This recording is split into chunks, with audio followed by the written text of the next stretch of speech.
नमस्कार। आप देख रहे हैं अनंतविद बाय डिजिटल यंग प्रोफेशनल्स की हिंदी व्याकरण वन शॉट सीरीज का पार्ट 2। यहाँ पर हर अध्याय को एग्जाम ओरिएंटेड तरीके से आसान भाषा और बेहतरीन ट्रिक्स के साथ पढ़ाया जाता है। अगर आप किसी भी ऐसे प्रतियोगी परीक्षा की तैयारी कर रहे हैं जिसमें हिंदी व्याकरण आती हो तो चैनल को सब्सक्राइब करना बिल्कुल मत भूलिए। चलिए अब शुरू करते हैं। पाठ 2 शब्द, प्रकार और आधार। नमस्कार। पिछले पाठ में हमने वर्णों को समझा था। अब बारी है उनसे बनने वाली अगली इकाई की, यानी कि शब्द। आज हम समझेंगे कि शब्द होता क्या है और भाषा विद्वानों ने शब्दों को अलग अलग आधारों पर कैसे बांटा है। ये वर्गीकरण इतना व्यापक है कि आगे की कई कक्षाएं जैसे संज्ञा, सर्वनाम, विशेषण, क्रिया, पर्यायवाची, विलोम इसी ढांचे की शाखाएं हैं। तो इसे ध्यान से समझिए ताकि आगे की हर कक्षा आसान लगने लगे। चलिए बात करते हैं शब्द की परिभाषा की। सबसे पहले समझते हैं कि शब्द क्या होता है। जब दो या उससे अधिक वर्ण आपस में इस तरह जुड़ते हैं कि उनका मेल कोई अर्थ देने लगे तो उस सार्थक मेल को शब्द कहा जाता है। यानी सिर्फ वर्णों के जुड़ने से ही शब्द नहीं बन जाता, जरूरी है कि वह जुड़ाव कोई अर्थ भी दे। अब बात करते हैं सार्थक और निरर्थक शब्द की। जब इसी आधार पर शब्दों को दो हिस्सों में बांटा गया है। पहला है सार्थक शब्द, ऐसे शब्द जो अपने आप में एक निश्चित और स्पष्ट अर्थ का बोध कराते हैं। व्याकरण में मुख्य रूप से इन्हीं का अध्ययन होता है।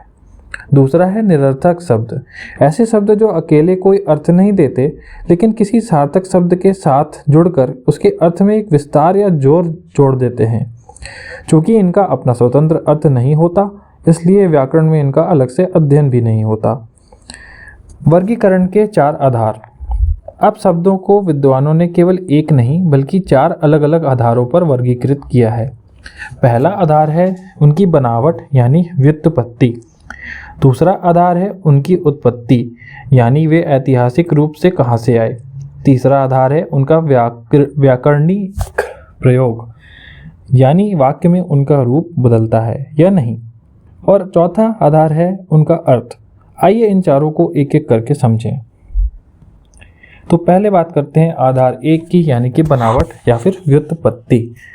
पहला आधार है बनावट या व्युत्पत्ति का आधार, और इस पर शब्द 3 प्रकार के माने गए हैं। पहला है रूढ़ शब्द, ये अपने मूल रूप में होते हैं और इन्हें छोटे टुकड़ों में तोड़ा नहीं जा सकता, तोड़ने पर ये अपना अर्थ ही खो देते हैं।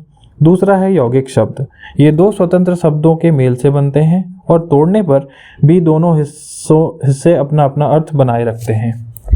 और तीसरे है योग ऋण शब्द, ये भी शब्दों के मेल से बनते हैं लेकिन इनका सम्मिलित अर्थ उन मूल शब्दों के अर्थ से अलग हटकर एक विशेष सीमित अर्थ की ओर मुड़ जाता है।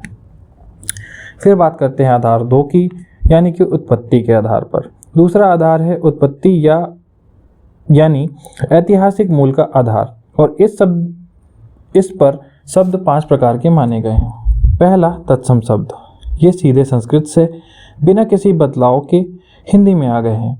दूसरा तद्भव शब्द, ये भी मूलतः संस्कृत के ही हैं लेकिन उच्चारण की सुविधा के लिए समय के साथ इनका रूप बदल गया है। तीसरा देशज शब्द, ये किसी क्षेत्रीय या स्थानीय बोली से आए हैं जिनका कोई निश्चित भाषा स्रोत नहीं बताया जा सकता। चौथा विदेशी शब्द, ये किसी अन्य भाषा से ज़रूरत और सुविधा के कारण हिंदी में शामिल हो गए। और पांचवा संकर शब्द, ये इन 4 वर्गों में से किन्हीं भी 2 वर्गों के शब्दों को आपस में जोड़कर बनाए जाते हैं। फिर बात करते हैं आधार 3, यानी कि व्याकरणिक प्रयोग। तीसरा आधार है व्याकरणिक प्रयोग का आधार, यानी वाक्य में प्रयोग होते समय शब्द का रूप बदलता है या नहीं। इस आधार पर शब्द 2 वर्गों में बंटते हैं। पहला है विकारी शब्द, ऐसे शब्द जिनका रूप लिंग, वचन और कारक के अनुसार बदल जाता है। दूसरा है अविकारी शब्द, ऐसे शब्द जिनका रूप इन तीनों में से किसी भी आधार पर नहीं बदलता, ये हमेशा एक ही रूप में बने रहते हैं। विकारी और अविकारी के उपभेद। विकारी शब्द को भी 4 उपभेद हैं: संज्ञा, सर्वनाम, विशेषण और क्रिया। और अविकारी शब्दों के भी 4 उपभेद हैं: समुच्चय बोधक, संबंध बोधक, क्रिया विशेषण और विस्मयादि बोधक। ये आठों इतने महत्वपूर्ण हैं कि हम इनमें से हर एक को आगे अलग पूरे विस्तार से समझेंगे। अभी सिर्फ इतना याद रखिए कि ये सभी विकारी और अविकारी इन्हीं दो वर्गों के अंतर्गत आते हैं। फिर बात करते हैं आधार 4 की, यानी कि अर्थ के आधार पर। और चौथा आधार है अर्थ का आधार, जिसके अनुसार शब्दों के 4 भेद बताए गए हैं। पहला एकार्थी शब्द, ऐसे शब्द जिनका एक ही निश्चित अर्थ होता है। दूसरा अनेकार्थी शब्द, ऐसे शब्द जिनके एक से अधिक अर्थ निकलते हैं। तीसरा पर्यायवाची शब्द, ऐसे शब्द जो किसी एक ही दिए गए शब्द के समान अर्थ रखते हैं।